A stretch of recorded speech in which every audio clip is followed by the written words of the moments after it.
Hello there, my name is Ron Rogers, and this video is titled Vance Air Force Base T-38 Crash in 1976 that I considered especially tragic.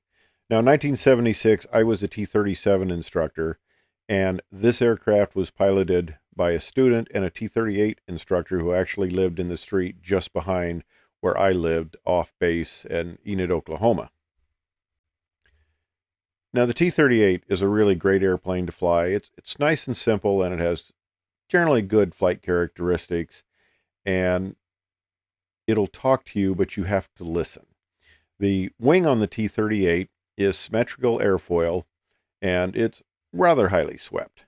Now, that gives you interesting aerodynamic characteristics.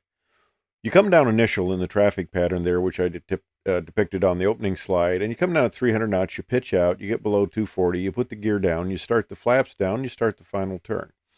Well, when you're in the final turn, when you're getting slow and configured, you are in constant buffet.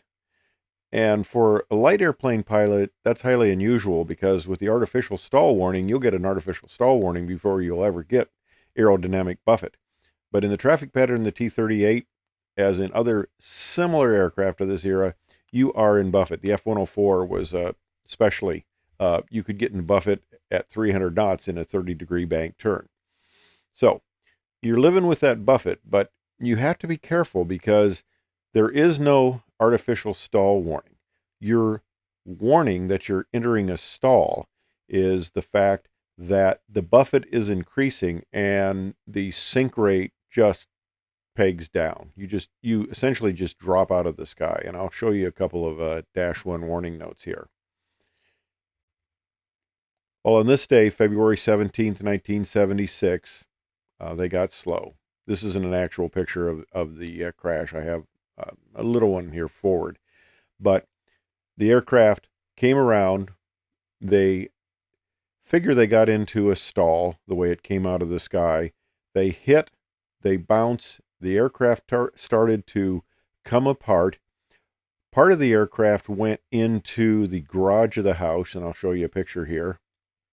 And the other part of the aircraft went through the upper bedroom of the house. Now, these are the two pilots that were killed. And of course, as Air Force pilots, we know that we face risks and we face danger. We accept that. What is the sad part is when somebody who is, totally not involved, unfortunately, shares the same fate. This is a picture of the house, and the garage is on the bottom there, and the bedroom was above the garage. Pieces of the airplane ended up in the garage, and fuel, of course, came forward and started the garage on a pretty serious fire. The front part of the aircraft went through the bedroom. A retired school teacher, 65-year-old woman, was killed. Her body was actually pushed out of the upper bedroom and ended up in the yard. Her husband was actually out in the yard at the time mowing and saw the whole event and saw the aircraft go through the bedroom. Now, what's tragic about this is, not to be flippant, but back then in the 70s, being a school teacher was not a dangerous occupation. People didn't come into your schoolroom with guns like the teachers have to face now. It was a very safe occupation. And so here is a retired school teacher, 65 years old, in her own bed, and she's killed by an aircraft crash. That is just not fair. And there's continuing coverage of the crash, gives a few more details. The Air Force doesn't typically publicly give a cause of accident, but we were briefed that they attributed to stalling in the final turn. And these two pilots aren't the first, and they certainly haven't been the last that suffered that fate. Now, the T-38 up there in the center has an AOA indicator and also has a gauge down lower in the cockpit. And it's a basic nice indicator where you have fasted yellow, green apple in the center if you're on speed, and red if you're slow. And here's in the dash one various depictions of your indications if on various speeds, if you're on speed, fast, or slow. But normally what you do is you compute your final turn, approach, and touchdown speeds based on a fuel load and the winds. Full headwind, full gust factor, excuse me, and half of the headwind. The AOA does not compensate, on this aircraft, the AOA does not compensate for windy conditions. So it gets you close, but the actual speeds you use are computed speeds, and you put in a little extra pad there just to keep you safe. But in the Dash 1 is this warning. If a high sink rate condition is allowed to develop, excessive altitude loss will occur and recovery may not be possible at traffic pattern altitudes. There's probably no truer statement in the Dash 1 than this one. And you can get in, very insidiously, you can get into trouble and you will just literally fall out of the sky. Now, one thing interesting I would like to note on the flight test or the performance data that is in the flight manual. Now, here's takeoff distance. Now, I went through Air Training Command and I had my absolutely sharp number 2 pencil, and I would get there and I would calculate this down to the half gallon.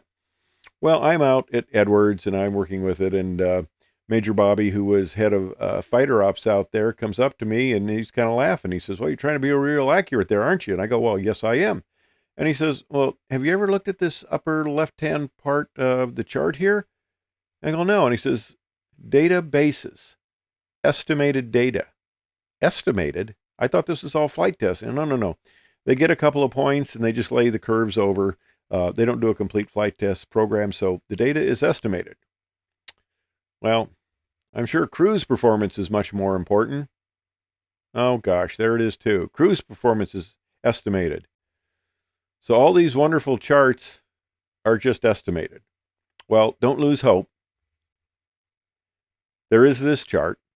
If you ever need to know the single engine service ceiling, somebody went out and they actually flew that. So this was kind of education on how some of the data that we had relied on very carefully doesn't necessarily have the best source. Now it works out well.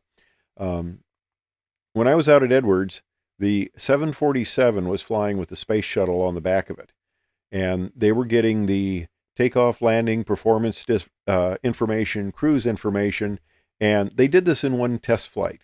And they basically got a couple of data points and they lay the graphs over, and we kind of laughed. He says, "Well, that's NASA for you. That's how they got all their test data."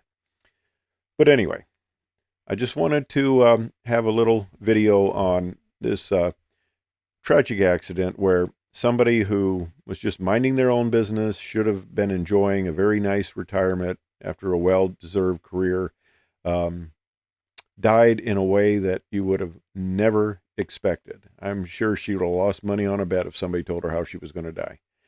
Anyway, for what it's worth, thanks for watching.